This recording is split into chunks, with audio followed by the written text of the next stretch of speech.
Boa tarde, sexto ano, página 255. Desculpe a imagem, tá pequenininha, tá? Mas é para dar importância a essa imagem bonita que vocês estão vendo aí sobre biodiversidade, né? Que é a página, que é o tema da nossa aula da página 255. Então, espero que todos estejam bem, que tenhamos aí uma excelente semana. Então vamos lá? Página 255. Primeiro, antes de nós irmos lá para a leitura da apostila, nós precisamos saber o que é biodiversidade. Vocês já viram isso lá no quinto ano, né, com a professora de vocês, mas eu vou colocar para vocês um pouquinho mais sobre biodiversidade, o que é, o que significa, o que representa. O termo biodiversidade, galera, é assim, são diversidades biológicas, ou então assim, descreve a riqueza e a variedade do mundo natural. As plantas, os animais, os micro-organismos, tudo que fornece alimentos, remédios, né, e boa parte de matéria-prima industrial consumida aí por nós, seres humanos. Então, resumidamente falando, biodiversidade significa o quê? A variedade de vida, e ela engloba a riqueza das espécies, dos genes, né, que contém aí dos ecossistemas que constitui todo o nosso meio ambiente. Tá legal? Esse conceitozinho, ele foi inicialmente conhecido por diversidade biológica. Antes nós não chamávamos de biodiversidade, e sim de diversidade biológica. Porém, a partir da década de 80, né, ficou mais comum utilizar a biodiversidade, ou seja, a diversidade da vida. Tá legal? Então a definição mais conhecida de biodiversidade, ela foi definida aí pela Convenção sobre a Diversidade Biológica, assinada no Brasil durante o Rio 92. Né? Assim, dizia que a biodiversidade significa, em termos técnicos, a variabilidade de organismos vivos de todas as origens, e compreende, dentre outros, o ecossistema terrestre, né, o ecossistema marinho e outros ecossistemas aquáticos e os complexos ecológicos de que fazem parte, compreendendo ainda a diversidade dentro de espécies, entre espécies e de ecossistemas, tá legal? Então, assim, se eu for falar para vocês, atualmente a biodiversidade é considerada em três níveis: a diversidade de espécies, a diversidade genética e a diversidade de ecossistemas. Então, dentro desses três níveis, nós temos a biodiversidade.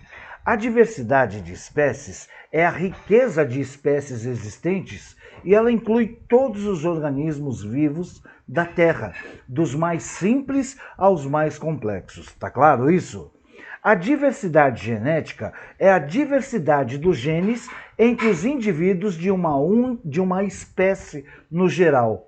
E, por último, não menos importante, a diversidade de ecossistemas, que nada mais é do que a diversidade de ecossistema nos quais as comunidades biológicas habitam e interagem. Tá claro isso? Então, todos os níveis, eles são fundamentais para a sobrevivência das espécies, incluindo aí a nossa, que é a espécie humana, tá legal? Depois a gente vai falar um pouquinho da biodiversidade brasileira, mas antes disso, eu vou pedir para que vocês acompanhem aí a leitura da página 255, tá legal? Então vamos lá. Só um minutinho, todos apostos aí? Página 255. Então assim, você já parou para pensar na quantidade de espécies animais e vegetais que existem no planeta? Isso é uma pergunta, tá, gente? Então, assim, um estudo realizado em 2011, unindo mais de 80 pesquisadores de vários países, estimou que existe, ó, que interessante, eu gostaria que vocês grifassem essa parte, 8,7 milhões de espécies dividindo o planeta com seres humanos, entre animais e vegetais. A maioria dessas espécies, no entanto, ou ainda não foi classificada ou não foi descoberta. Então, desses 8,7 milhões, grande parte não foi catalogada, grande parte não foi descoberta. Tá claro? A biodiversidade refere-se à variedade de organismos vivos no nosso planeta, o que inclui espécies da fauna e da flora, que vivem tanto em ambientes terrestres como em ambientes aquáticos. Mas será, professor, que a diversidade de espécies animais e vegetais acontece da mesma forma em todas as regiões do planeta? Obviamente que não, né? Por que não? Como estudamos anteriormente, alguns tipos de vegetação precisam de determinadas condições climáticas para conseguir se desenvolver. Isso também ocorre com espécies animais. Assim, dependendo das características naturais, haverá maior ou menor número de espécies. Tá claro isso? Apenas para que se tenha ideia, a zona climática tropical, onde predominam climas quentes e úmidos, abriga mais da metade de todas as espécies do planeta, sendo a biodiversidade uma das principais características das florestas localizadas nessa porção do planeta. Ou seja, aonde tem o clima tropical, assim como no Brasil, clima tropical é esse clima gostoso que nós temos aqui. Então, nesses lugares, obviamente que vai ter uma quantidade de espécie maior. Tá legal? Por quê? Porque o clima ele é benéfico para essas espécies. E aí nós temos na imagem da página 255 o mico-leão, né? O que nós chamamos de mico-leão dourado, que se alimenta de frutos, animais invertebrados e pequenos vertebrados. E de acordo com a ONG WWF, ele ajuda a dispersar as sementes das plantas das quais eles se alimenta. Então, além dele comer as sementinhas, ele dispersa. Ele é como se fosse um agricultor. Não é bacana isso? Não é interessante? E aí a gente vai ver o desmatamento na página 256. Antes de nós vermos o desmatamento, tem aí o que nós chamamos de biopirataria. Biopirataria, gente, é uma coisa que a gente tem que ter uma consciência muito grande.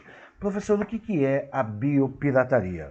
Biopirataria é o termo utilizado para definir a apropriação de recursos biológicos, animais e vegetais, por pessoas ou empresas estrangeiras, sem que tenha autorização do governo do país de onde esses recursos são retirados. Ou seja, trata-se da exploração ilegal da biodiversidade de determinado país ou território.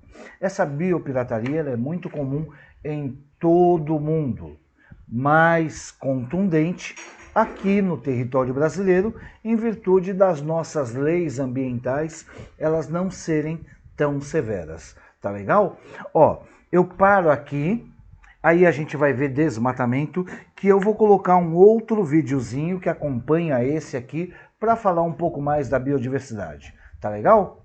Tamo junto, já já eu ponho o outro vídeo. Tchau!